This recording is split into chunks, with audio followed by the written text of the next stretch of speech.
So first, our experience as an MDR provider covering millions of endpoints has shown one of the most common sources of successful attacks is against unknown or unmonitored infrastructure within a customer's environment. And so I'm going to get a little off script here. I'm about to talk about two of our existing customers being compromised. Yes, you heard me correctly. Why in the heck would a security provider talk about their customers suffering a compromise? Well, first off, before I get into some of the stories, one of the things that sets us apart in the MDR space forever is how we structure our service level agreements. And we guarantee that we will resolve every single alert that's coming in from the tools that we integrate into, regardless of priority. So now how the heck could someone encounter a breach? Well, let's dive into these two customer examples for more detail. So by the way, just to kind of level set, we do have our own incident response capability here within Critical Start. And we can come in and figure out the why. Oops, bear with me one second. Let me jump back here. We can come in and figure out the why to a breach. We also have proactive services such as tabletop exercises, policy development, and a whole bunch more. Anyways, this is where these stories are coming from. They're coming from our incident response team and our incident response practice. You'll also hear me call that IR for short. Okay, took too much time. Now on to the story. So with this first customer example, we recently encountered a pretty challenging case with a global leader in life sciences and research. And they fell victim to a particular type of malware called bootloader. The first indication of trouble came from alerts that were in Microsoft Defender for Identity, and MDI is what I call it for short. It signaled a potential compromise of over 50 accounts. Now, once our incident response team got involved, we were able to quickly determine that the breach originated from an unprotected endpoint. Once we were able to trace back that incident, we were actually able to find out that a user was deceived by a malicious pop-up ad. They inadvertently downloaded that malware, and it basically set off a chain reaction. The attackers were then able to exploit this breach to gain access to that first user's credentials, enabling them to conduct reconnaissance, harvest additional credentials, and then extend their reach across the network. Now, if they had Microsoft Defender for Endpoint deployed on their workstation, malware may have been detected, but we're going to leave the rest of the story for later on. Now, let's talk about the second incident and the second customer. Again, an existing customer of ours. This is a large national law firm that was hit by multiple stages in the kill chain: ransomware and data exfiltration. That initial vulnerability that was exploited came from an outdated system that was facing the internet without the proper security controls being implemented. And once we went through our incident response, our forensics investigation, we were able to discover that the threat actors had done something relatively simple. They brute forced a user account via RDP that was basically listing out on the internet. Once they were able to get in, they then installed Mimikatz, a pretty common tool that adversaries use still, to pivot laterally throughout the firm's network, collecting credentials as they went. Now, this is where it gets a little more interesting. The attackers were pretty cautious to avoid being detected on the systems that we were protecting, the systems that had EPP EDR deployed on them, only deploying their tools to that initially compromised endpoint. And it wasn't until they were able to successfully execute ransomware across multiple endpoints, at that point is when the magnitude of their persistence became apparent. So how could this have turned out differently? Well, let's get into more of what can be done to protect your organizations from undetected threats, and then we'll go back to the case studies. So for the purposes of today's conversation, we're going to cover a couple different things. We're going to get into the future of MDR MDR is short for managed detection and response. We're going to cover some of the challenges of what we like to say is more of like the legacy MDR providers. We're going to hit risks of endpoint coverage gaps and also why current approaches fail. We're going to talk about our expanded MDR service and what we do to go about closing those endpoint coverage gaps. There is a new capability that kind of goes hand in hand with helping find these gaps with endpoints, and that's called our risk ranked reduction recommendations. We've actually consolidated that into 3 R's, risk rank recommendations. We just did this 2 days ago. We're also going to talk about how this capability helps more than just security teams. Think, CISO and SecOps. And then lastly, the importance of protection across endpoints. And we'll also have plenty of time for questions and answers. And as what Victoria mentioned, if anyone has Q&A in between now and then, by all means, please raise your hand. Please send something via the chat. If I miss it, Victoria has my back and we'll bring it up in conversation. More than happy to, kind of dive into other topics as relevant. So now let's talk a little bit about the future of MDR. So looks like we have, in terms of attendance, we've got anyone from CISOs to security operations. I see a lot of representation on the Lenovo side as well in the audience. And I'm going to guess most folks know that managed detection and response is more of a reactive capability. When you think about that threat detection and response piece, and really it's dependent upon the signals that are being sent into the service to keep that organization safe. According to a presentation that Gartner did, this was kind of late last summer.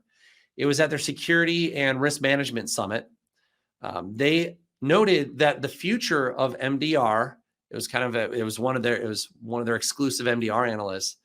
They mentioned that the future of MDR goes beyond reactive threat-based security into proactive areas that include exposure awareness and cybersecurity validation. And so for the purpose of our presentation today, we're going to think about that in terms of shifting from making assumptions that controls are working as intended, but also verifying that they're doing what they're supposed to truly be doing. We're also going to cover proactive identification of potential security gaps for greater visibility into weaknesses that the adversaries could exploit. And then lastly, we need to approach cybersecurity differently with an MDR solution that incorporates proactive capabilities like being able to find assets that need endpoint security software coverage. This enables the targeted hardening of defenses before one of these endpoints that's in question gets compromised. So let's talk a little bit about the challenges of legacy managed detection and response. Legacy MDR is great at what it does, but without visibility across all of your managed endpoints, legacy MDRs can't tell you where high risk resides within your managed assets. As an MDR provider, if I can't see everything, I'm still basically flying blind. Without the proper processes and tooling in place, there will always be several endpoints that are part of your enterprise without the right endpoint software being deployed. And so when we think about legacy MDR, it's basically putting luck on the side of the threat actors. And that happens in a couple different ways. Limited visibility into endpoint coverage, the inability to discover all assets that are connected to the network, and then third, the inability to identify blind spots across the environment. So what this ultimately does is it leaves security leaders unsure if critical endpoints have proper endpoint security controls installed and functioning, leaving the door open to breaches. This is especially true today where you have teams like DevOps and IT. They have a whole lot more autonomy to be able to self-provision these endpoints that help align to their needs. And again, it's all about agility. However, this freedom can create blind spots as they may misconfigure endpoints in ways that compromise those endpoint security posture. So we have our first poll question. Got to make sure everyone's interactive today. So would like to hear everyone's response on this. And as I kind of noticed, we have like a very like good diversity of audience and backgrounds and things like that. So curious to hear from you around this question. So looking for those of you who have maybe done this, have seen someone from your team do this, or maybe have been affected by this downstream. And the question is, have you or a colleague ever spun up an endpoint, air quotes, really quick without taking time to consider the security implications? So I will give it maybe, let's just say 20 more seconds to let the poll questions come in. And then a quick question to Victoria. I don't see the poll question coming in, or is it out? Oh yeah, there we go. Yep. So for those who are having a hard time finding it, just go into the function, the panel. Hey, or you can type it in the chat too. That works too. Yep, that works too. Easy for me to tally things on the fly. Then I don't even have to use math. So far, it looks like we've got 4 votes for yes and 1 vote for no. Again, obviously, you have some additional time to fill out that poll question as it becomes active. Now, I also will be one of those people that will admit on the yes side. Look, you know, I need to spin up a VM really quick to go and test something as part of this question. And honestly, in previous years, having managed technical teams for as long as I have been a direct offender of this. Again, you know, we look at speed and agility of spinning things up, especially, you know, even VMs on workstations. So again, it can kind of happen anywhere. Now, if our CISO is on the phone right now, obviously that does not happen anymore. On my side, we have fairly rigorous security controls in place, being a cybersecurity provider. Okay, off of my tangent, back to the regularly scheduled program here. So let's talk a little bit about the risks of endpoint coverage gaps. And in today's economy, when you and your teams that are managing cybersecurity are being asked to do a whole bunch more with less, there's no room to be surprised when a security event or incident, or even worse, a wide-scale breach evaded a control that you thought was in place. And according to research by Panacea, a surprising number of 82% of security leaders are feeling this pain. So from one small crack in your defenses, the threat actors can expand their reach through unchecked lateral movement to cause immense financial, operational, and reputational damage before being discovered too late. Let me build this slide out. Now, the spiral, it keeps organizations in this consistent reactive mode, or what I like to call whack-a-mole, as additional downstream impacts are compounded, such as more strain on existing staff, having to keep up with escalated workloads. You have the financial loss that's associated with containment, remediation, fines, and legal liabilities. You've got reputational damage that erodes customer trust, business disruption. So think, as an example of a market vertical, manufacturing, potentially entire lines that may be shut down, or just in general, productivity being slowed down when folks can't access their workstations. You have rising cases of compromised data. And lastly, the heightened executive scrutiny that may happen within an organization questioning cyber risk management strategies. By just reacting to alerts that come in and dropping in remediation actions where appropriate, that's still leaving potential blind spots. And that leaves you and your teams exhausted and also undermines confidence in whether the security controls are working as expected. So now we've got a second poll question. And let's see if these findings with Panacea resonate with everyone. And that question is, as a security leader, have you been surprised by a security event or breach that evaded a control that you thought was in place? And let's go ahead and take a look. It looks like the poll question is open. There we go. We have one vote coming in. 3 votes so far for no. And NA, or prefer not to answer. Prefer not to answer is also a perfectly acceptable answer. We'll give it one, maybe 10 more seconds for folks to answer our question number 2, and then we will go ahead and step back in.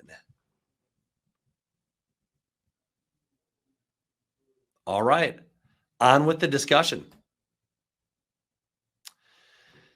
So let's talk a little bit about why current approaches fail. If you feel like you only have the tools that put in place to put out fires, instead of the tools that enable you and your team to be more proactive by taking action to prevent them from happening in the first place, you're not alone. Now, again, I want to look at the poll question. I'm very surprised that I haven't seen any yeses, but that's okay. Again, I really do appreciate everyone's participation in the poll. So we do have some interesting statistics to share. So last year, we published a report. It was called the Cyber Confidence Risk Index. And this report, we found that 90% of organizations lack the time to continuously monitor one's security posture and identify areas of control failure. And without the time to ensure that their MDR is receiving all of the expected signal, it's also not surprising to hear that legacy MDR heavily relies on manual asset discovery processes, periodic scanning to, again, survey, what endpoints exist, rather than continuous automated scanning, and then single snapshots of point-in-time visibility. It's also not surprising to hear that the report found 67% of organizations have been breached in the past 2 years, despite having traditional threat-based detect and respond security solutions in place, highlighting in part the risks of potential coverage gaps. And it's clear that organizations need greater endpoint security visibility in place to be able to reduce risk. All right, I have one more, maybe 2. If you're getting a little worn out from the poll questions, again, I really appreciate everyone interacting today with the poll. So I'll let everyone read this. By the way, when I talk about threat signal, let's just focus on endpoint signals right now. This is a plug for one of our other capabilities. We actually do have a way to report on SIM log sources. This is for our managed SIM or our SIM offering. We do have a way to report on those log sources that have gone quiet. So for instance, if you have Splunk or Microsoft Sentinel, all of a sudden your firewall logs go quiet, we will be able to provide this detail, and I can show you what this looks like when we get to the demo portion. We can show you this level of detail in the dashboard. All right, I'll shut up for a second and give it another 10 more seconds for everyone to provide their own 2 cents in the polls.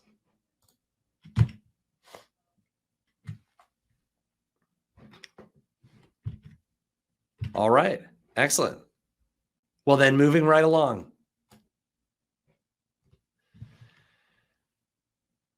So let's talk a little bit about what can be done to close those endpoint coverage gaps. At Critical Start, our expanded capability delivers a fully integrated solution. And this includes easy to understand dashboards, such as the number of endpoints that need EPP EDR to be deployed, highlighting endpoint coverage gaps and unprotected assets. By the way, since we see a ton of alerts, we can also make recommendations on policy adjustments to your EPP EDR solution. Now, this is delivered in 2 different ways. One, our minor attack mitigations.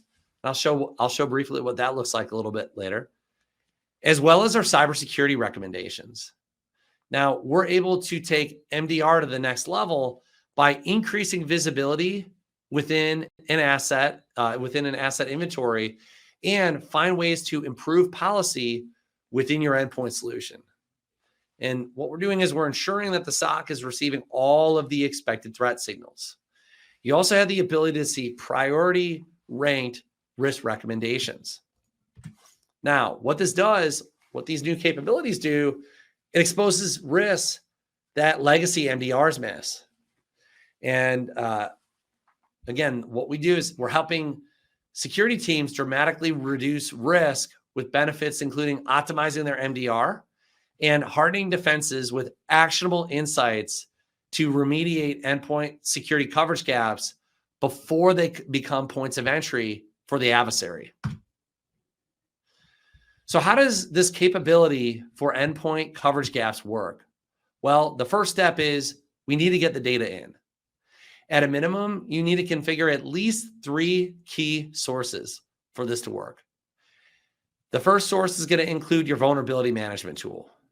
This is the best for doing network-based host discovery, finding assets that are part of your enterprise that may be, part of an enterprise network that are lacking the proper security controls. Number 2, your IAM solution. In this example, we have Entra ID. That is the artist formerly known as Azure Active Directory. If you need something that includes a listing of assets, you need something that includes a listing of assets under management at a minimum. So anything that's giving us the ability to enforce device compliance is ultimately what we're looking for. Give me the machine names. And then the last solution that we need to hook into, of course, is going to be your EPP EDR solutions. And yes, I'm using solutions, plural. I did say multiple. So if you have your server team and they prefer to use CrowdStrike, your workstation team prefers a different endpoint solution, do not worry, we have you covered. Next step, we're going to take all this data across your various feeds, apply what is kind of our secret sauce, deduplication in the process, and we're looking for uniquenesses, including IP addresses, host names, MAC addresses. The MAC addresses are a big one, and a couple of other attributes. So we're kind of helping deduplicate this. Lastly, we're comparing the unique hosts to your various EPP EDR consoles to then see what has been deployed versus what is missing that endpoint security coverage. So we've heard it directly from our existing customers. They're looking to identify and remediate coverage gaps and utilize industry best practices to make informed risk reduction decisions. Endpoint coverage gaps, this is a single feature within our broader asset visibility offering, is one of the many sources of truth on the screen that you see within here. And then, by the way, asset visibility is highlighted in yellow. I'll show a couple more details when we get into the demonstration section. What this is doing is it's feeding this kind of whole dashboard that is our risk ranked reduction recommendations. And with this data as part of the cyber risk dashboard, that's kind of the first thing that most people see, you can analyze your organization's overall cybersecurity posture and risk exposure against best practices, along with peer benchmarking. This will give you an easy way to reduce the greatest amount of risk per dollar spent for your cybersecurity program. Now, this screen also gives you the ability to drill down and sort based upon multiple categories, including the probability of a security control being exploited, impact to your organization, and a best guess of level to implement for that security control. I'll give you an example. The cybersecurity team gets the alerts, investigates, and takes action from our detect and respond capability. This is one piece. But then maybe the installation, the deployment of the EPP EDR tools is happening by the IT team, not necessarily the security team. Within our portal, we have the ability to give limited access to IT teams so that when remediation is required for endpoints, the IT team can see as much detail as the security team sees. So finally, you have a team benefit that extends beyond cybersecurity of expanded MDR. By the way, this is what I like to say is MDR for everyone. The right information is going to the right teams to help reduce cybersecurity risk for an organization. Now that we're focusing on proactive capabilities to show gaps where the unprotected assets reside, This can help security teams spend less time working with their peers because their peers are empowered with the data that's required to help remediate and reduce risk. This also saves time for security teams because now they're spending less time having to go and manually push information over to their peers to then again lower one's overall cybersecurity posture. This partnership is super important to help CISO and security operations leaders to ensure visibility across all attack surfaces and secure complex hybrid environments.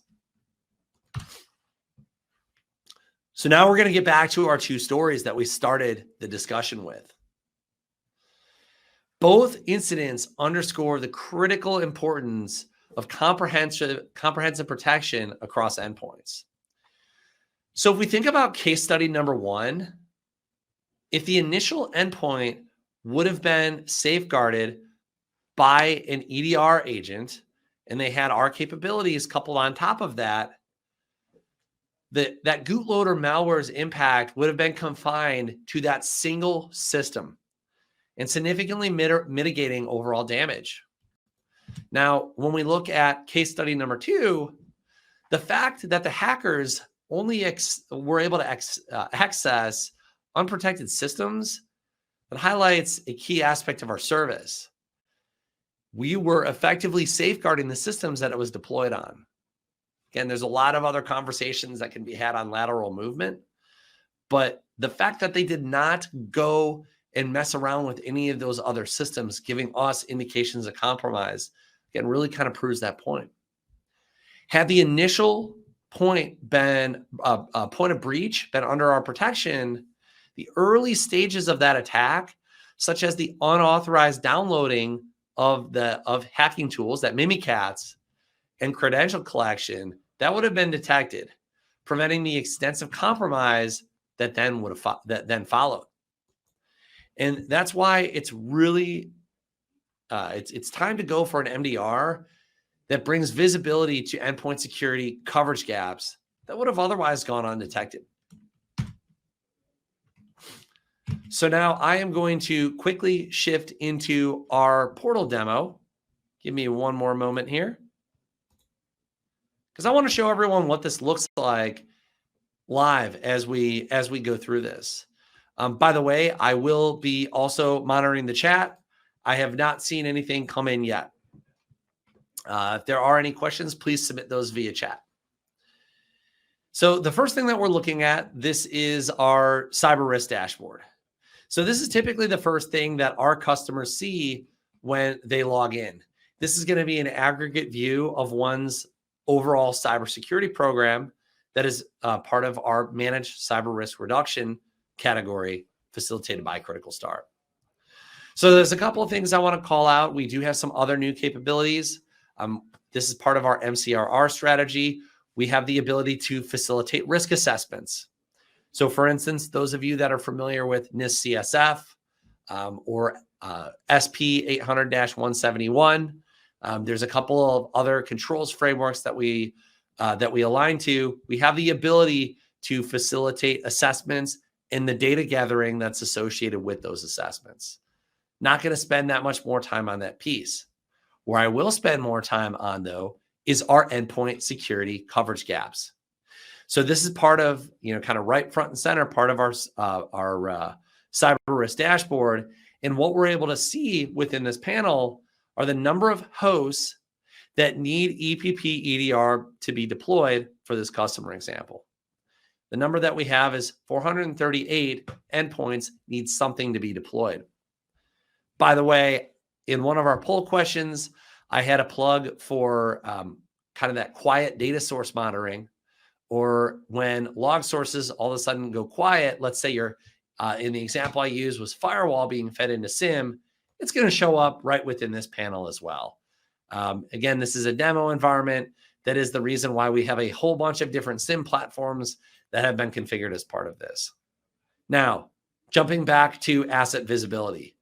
When I go and I click into asset visibility, now this is going to be kind of the more broader offering that we have. So I talked a little bit earlier in the discussion on the data sources that we need to bring in. Again, really most important is your vulnerability management tool. We need to have some form of an IAM solution, and then your EPP EDR agents. There's other security solutions that we also fill in, align with as well to help identify additional hosts that may not have, in this example, CrowdStrike or Microsoft Defender for Endpoint deployed. So that's kind of the left-hand side. Now, when we look at the middle, host reconciliation, this is going to be the aggregate number of hosts that have been discovered by these different tools that we're looking at.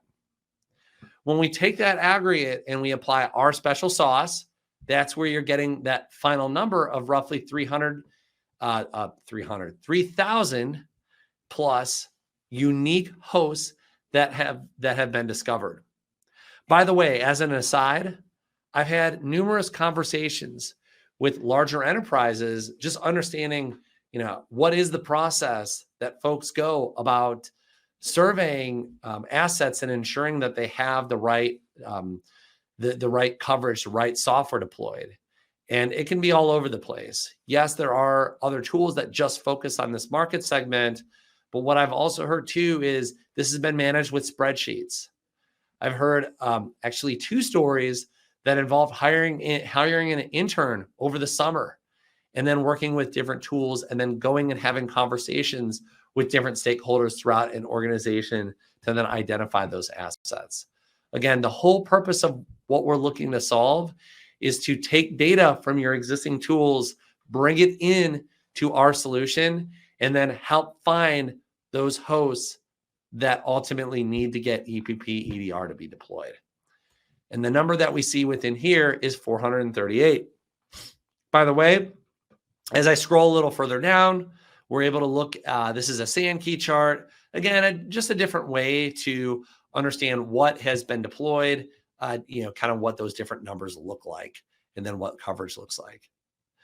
So the next place I'm going to go within asset visibility, I'm going to go ahead and click on review. That's going to take us to host detail. Now we can review detail of those assets that have been discovered. And more importantly, we can go ahead and dive into the filter. Let me jump into the 438 hosts. These are the hosts that need to get CrowdStrike or Microsoft Defender for endpoints deployed. So now we're able to look at a couple of different details. We have the operating system distribution. We also have asset criticality. And so this is an extended capability of our asset visibility solution where we are empowering our customers to then define criticality within their assets.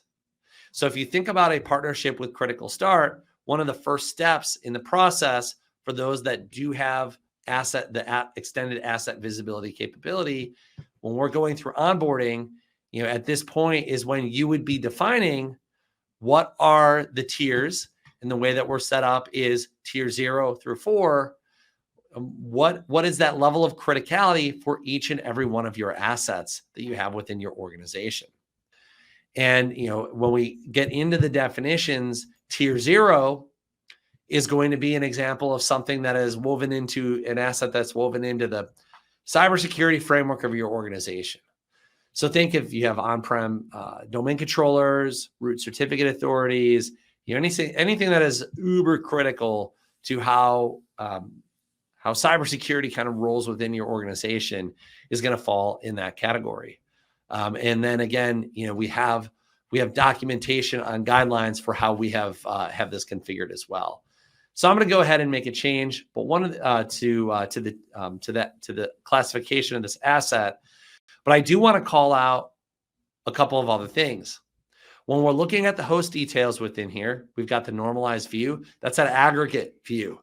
That's where we are applying our deduplication, and then we're showing, based upon the 2 data sources, Microsoft Entra ID and Tenable.io, where we found those duplicative attributes, and then we're including that within here. And then, of course, mention of where we're getting that data from in the first place. Now, by checking the box in tier 2, that's going to go and apply criticality to this particular asset in question. So now that's looking at the risk definition, which is typically during the implementation phase of this. And oh, by the way, this level of asset classification can then be applied throughout the other capabilities that we have as part of our managed cyber risk reduction. So if you think about, if I'm going and doing an MDR investigation, the analyst is going to have that level of visibility on the critical start side to see, oh, hey, this is a really important asset. This is tier 0. The same thing is going to apply within our vulnerability management capability as well. So now that we are, now that we've looked at criticality, one last thing that I'm gonna call out here is looking at run state of the program. So if I only have a couple of minutes to go and work with other stakeholders to remediate assets and reduce my greatest amount of cyber risk, where I'm going to go is I'm filtering to tier 0. What we've discovered within tier 0, how about that? There are 5 hosts that are missing CrowdStrike or Microsoft Defend for Endpoint. So if I'm going to go anywhere, this is where I would be prioritizing my remediation efforts to make sure that we're getting signal from those different EPP EDR tools that are ultimately being sent back to Critical Start as the managed detection and response provider. Now, the last place I'm going to go within our demonstration here, I'm jumping back to the cyber risk dashboard. Again, this is kind of where most of our customers start. And then I'm pivoting into what's called our risk rank recommendations. So the bottom line is the deeper the partnership that our customers have with us, the more detail that we're able to see and the better job we can do at providing these recommendations for how you can go about reducing your overall cybersecurity risk. So now we're looking at an aggregate of multiple programs this customer has under Critical Start, managed detection and response being one of them. But let me point out the data source where asset visibility resides. So now this is something that is coming from our asset visibility capability, and it's saying, hey, look, you need to deploy endpoint security on 438 hosts that are considered tier 1. This is something that's probably pretty important. It's Critical Start that's driving that recommendation. Now, what's also really cool, and this is a new capability that we have as part of the cyber risk dashboard, if you disagree with our recommendation, or maybe that does not align to how you prioritize, how you're prioritizing projects, that's perfectly fine as well. You have the ability to come in and then edit that rank as you see fit.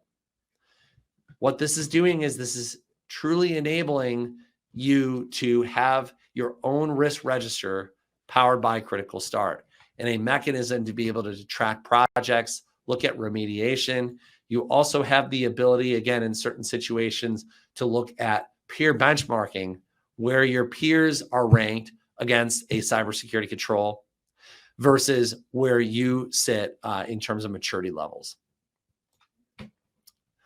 Jumping back to the cyber dashboard,